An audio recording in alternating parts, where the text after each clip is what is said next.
Good day mga ka-filter! So ngayon papunta tayo sa Calatagan, Batangas para tunghayan ang installation ng multimedia.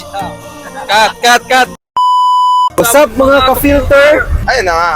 Ako nga pala si Marco, guys. So, pupunta tayo ng Calatagan ngayon para mag-install na ng multimedia softener 4 stages with 75 GPD na mini arrow para matulungan natin yung kliyente natin sa pag-solve ng problema niya sa kulay at saka sa hardness ng tubig niya. At gayon din, bigyan din siya ng filter na kung saan makukuha niya yung drinkable water niya.